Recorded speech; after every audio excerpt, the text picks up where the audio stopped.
भोपाल से गाडरवारा जाते समय कांग्रेस प्रदेश अध्यक्ष जीतू पटवारी अल्प समय के लिए उदयपुरा रुके, जहां पर उनका कांग्रेस कार्यकर्ताओं द्वारा स्वागत किया गया।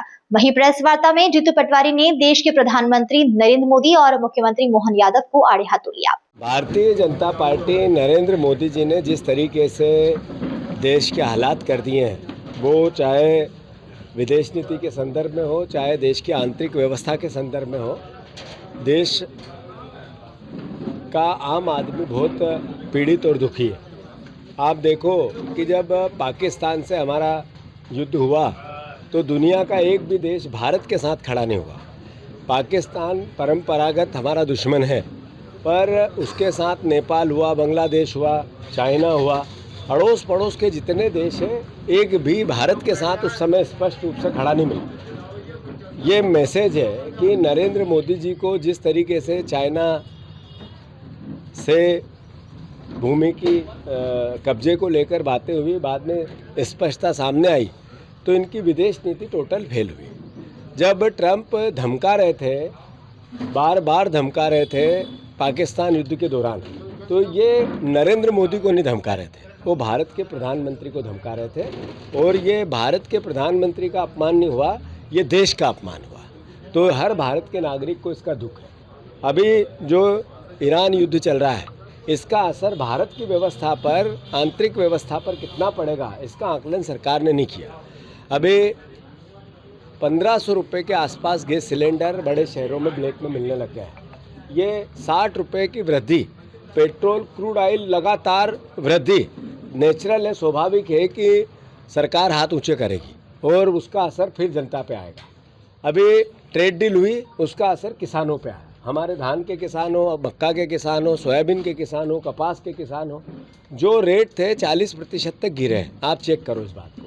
तो मोटे तौर पे नरेंद्र मोदी का, भारतीय जनता पार्टी का काम करने का तरीका किसान विरोधी भी है, आम जनता विरोधी भी है, और बेसिक अगर सही समझे तो देश विरोधी भी है। भाई साहब जी, किसानों का रजिस्ट्रेशन होना था और आखिरी तारीख आ गई और तो नहीं हो ये पाया। किसान कल्याण वर्ष बनाने वाली हमारी सरकार ने, मुख्यमंत्री जी ने जब रजिस्ट्रेशन की बात की तो स्पष्टता से भाषण तो पॉजिटिव दिए, पर पोर्टल बंद कर दिए। तो ये पोर्टल बंद करना, ये मैसेज है कि कम से कम रजिस्ट्रेशन होना। और 2700 रुपये के गेहूं की आपने बात की थी, वचन दिया था, वोट लिया था, तो स्वाभाविक है आपको करना चाहिए। जब हम ये सवाल करते तो हमें गालियां देते हैं, मंचों से गालियां देते हैं, कांग्रेसियों को कोसते हैं। तो ये मैसेज है कि ये वादा खिलाफी करने वाले परिवार के, भारतीय जनता पार्टी परिवार के लोग हैं। राजस्थान ने 2700 दिया और मध्य प्रदेश में अगर नहीं है, तो ये अपने आप में मैसेज है कि किसानों को धोखा देने वाली सरकार को सबक सिखाना चाहिए। धन्यवाद। देश का अभी उत्खनन चल रहा है सर, उसमें कुछ तो ये माफियाओं की सरकार है, बार बार हर तरह का माफिया हावी है। वल्लभ भवन की 5वीं मंजिल पर मुख्यमंत्री का राज नहीं है, सरकार का राज नहीं है, माफियाओं का राज है। वो चाहे शराब माफिया हो, चाहे शिक्षा माफिया हो, चाहे खनिज माफिया हो, चाहे रेत माफिया हो, चाहे भूमि माफिया हो, सब वहाँ 5वीं मंजिल पे मिलेंगे। बच्चों के भविष्य से खिलवाड़, ग्रामीण क्षेत्र में गुम विकास, न्यायिक क्रिया में भेदभाव, दबी हुई गरीबों की आवाज, पर अब होगी जनता की बात। सड़क से पहुंचेगी संसद तक आवाज। सिर्फ सुन सरकार, देखिए चाणक्य न्यूज इंडिया पर। खबरें जो आपको सीधे जोड़ती हैं हमसे, जिनका आपकी जिंदगी पर होता है सीधा असर, खबरों की वही तस्वीर,